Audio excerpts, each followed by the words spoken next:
Bismillahirrohmanirrohim. Assalamualaikum warahmatullahi wabarakatuh.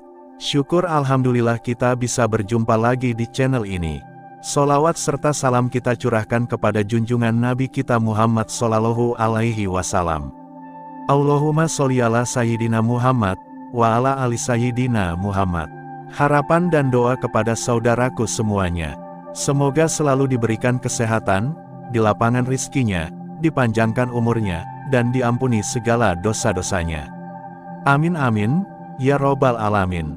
Sahabat yang beriman yang dirahmati Allah. Video kali ini akan membahas tentang 5 dosa yang menjadi penghambat rezeki dalam rumah tangga. Rezeki dalam rumah tangga tidak hanya bergantung pada usaha dan kerja keras suami atau kepala keluarga, tetapi juga pada amal dan perilaku antara kedua pasangan suami istri.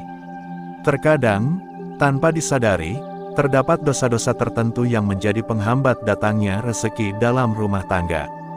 Dalam kehidupan rumah tangga, seringkali pasangan suami istri dihadapkan pada ujian dan godaan yang dapat menghalangi keberkahan dalam rumah tangga.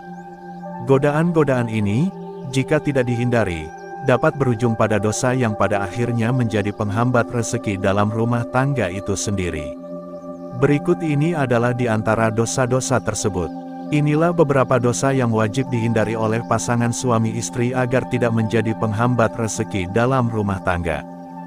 1. Tidak taat kepada Allah Subhanahu wa Ta'ala.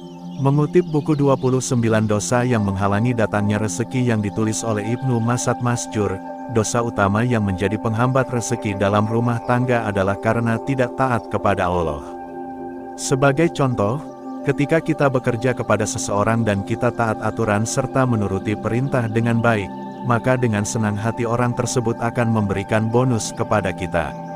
Tapi, jika kita membangkang atau tidak taat, maka jangankan bonus, gaji pun bisa dipotong. Hal demikian juga berlaku dalam hubungannya dengan rezeki, hubungan antara kita sebagai hamba dan Allah sebagai pemberi rezeki. Allah Subhanahu wa Ta'ala berfirman dalam surat Fatir ayat 3, "Wahai manusia, ingatlah nikmat Allah kepadamu. Adakah pencipta selain Allah yang dapat memberikan rezeki kepadamu dari langit dan bumi? Tidak ada Tuhan selain Dia. Lalu, bagaimana kamu dapat dipalingkan dari ketauhidan?" 2. Melupakan orang tua. Pepatah kacang lupa kulit terasa pas untuk mengawali dosa yang menjadi penghambat rezeki dalam rumah tangga ini. Pepatah ini menggambarkan bagaimana seseorang melupakan latar belakangnya atau melupakan seseorang yang telah berjasa padanya. Sementara kita tahu bahwa sampai kapanpun kita tidak akan pernah mampu membalas jasa kedua orang tua. Orang tua merupakan salah satu pintu bagi anak. Bahkan ketika anak telah dewasa dan membina keluarganya sendiri, keberadaan orang tua tidak dapat disingkirkan. Allah Subhanahu wa Ta'ala berfirman dalam surat Luqman ayat 14, "Kami mewasiatkan kepada manusia agar berbuat baik kepada kedua orang tuanya. Ibunya telah mengandungnya dalam keadaan lemah yang bertambah-tambah dan menyapihnya dalam 2 tahun. Wasiat kami, bersyukurlah kepadaku dan kepada kedua orang tuamu. Hanya kepadaku, melupakan mereka, berarti sama halnya dengan menutup pintu rezeki bagi keluarga." Bagaimana tidak, kita bisa berkeluarga seperti saat ini juga karena jasa-jasa kedua orang tua. Sebagian kita mungkin menikah tanpa memiliki modal yang cukup, dan orang tualah yang menutupi kekurangan tersebut. Bahkan, setelah menikah pun kita masih dibantu oleh orang tua. Meskipun orang tua tidak pernah meminta anaknya untuk mengembalikan semua itu, tapi ketika seorang anak berusaha berbakti kepada mereka dengan segala kebaikan yang ia bisa, maka akan ada balasan baiknya. Dan jika sebaliknya, sang anak justru akan mengalami kesusahan hidup. Sebab, ketika orang tua tidak ridho, maka Allah Subhanahu wa Ta'ala pun tidak akan meridhoi apa yang dikerjakan. 3. Berkhianat pada istri dan anak. Bagi istri, suami merupakan wadah atau jalan rezeki. Artinya, rezeki istri dititipkan kepada suami untuk kemudian didistribusikan atau dibelanjakan untuk kepentingan keluarga. Dalam konteks ini, suami sebagai perantara untuk menyampaikan maksud tersebut.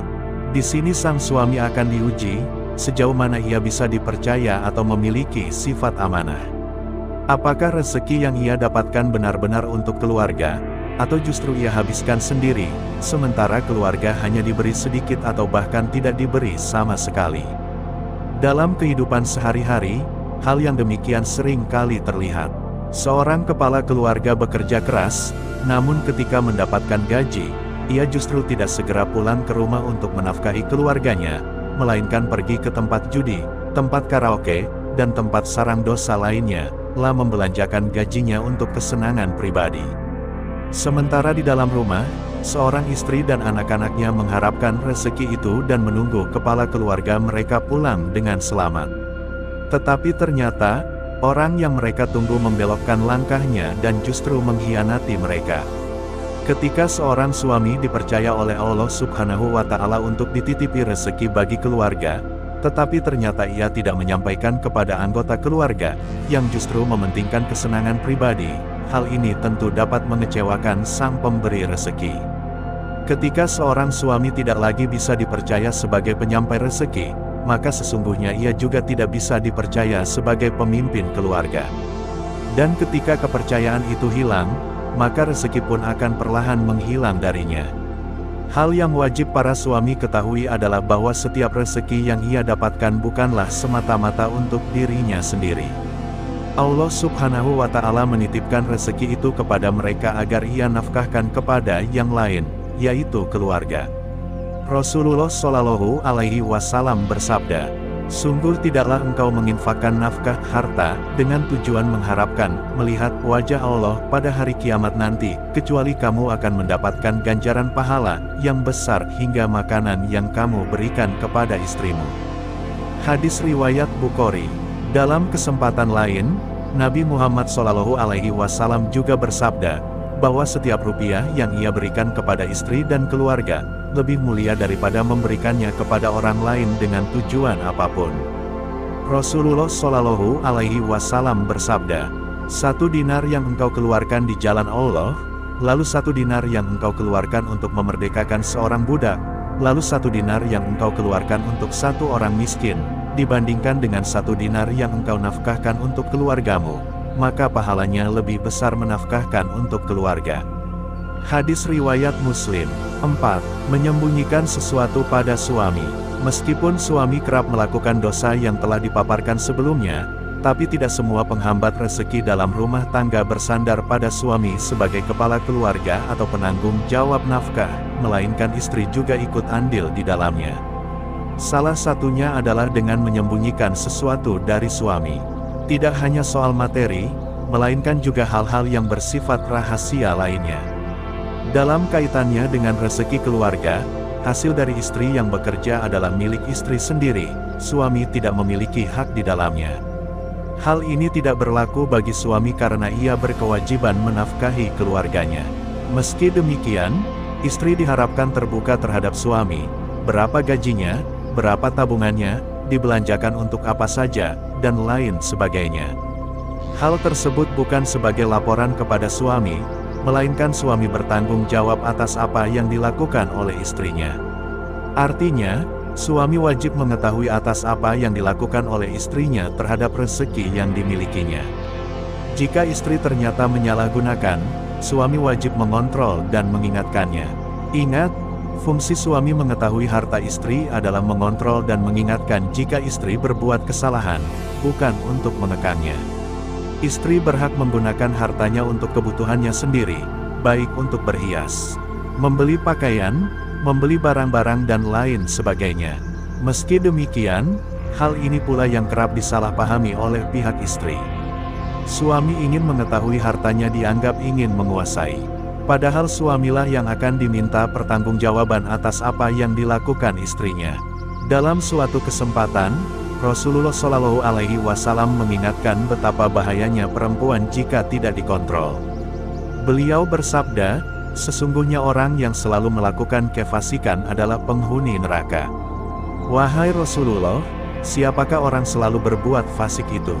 Tanya salah seorang sahabat. Para wanita, jawab Rasulullah.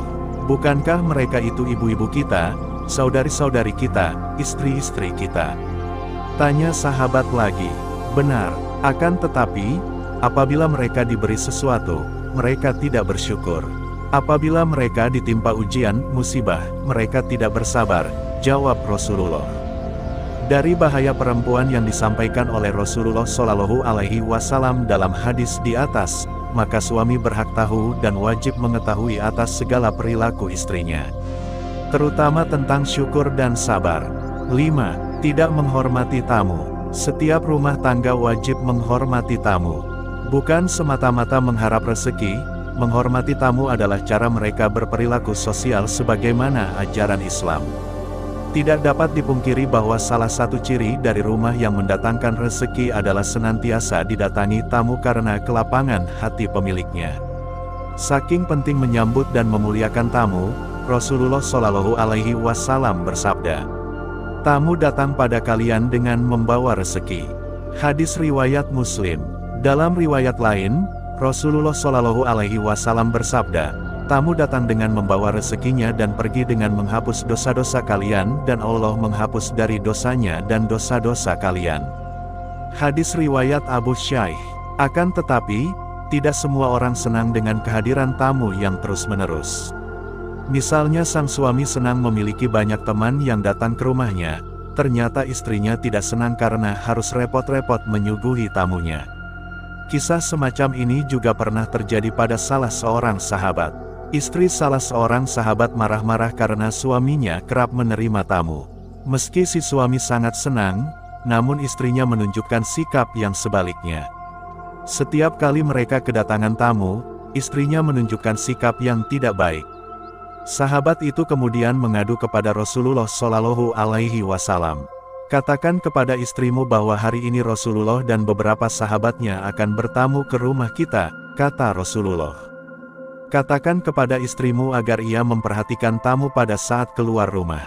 Lanjutnya, pesan itu pun disampaikan oleh sang suami.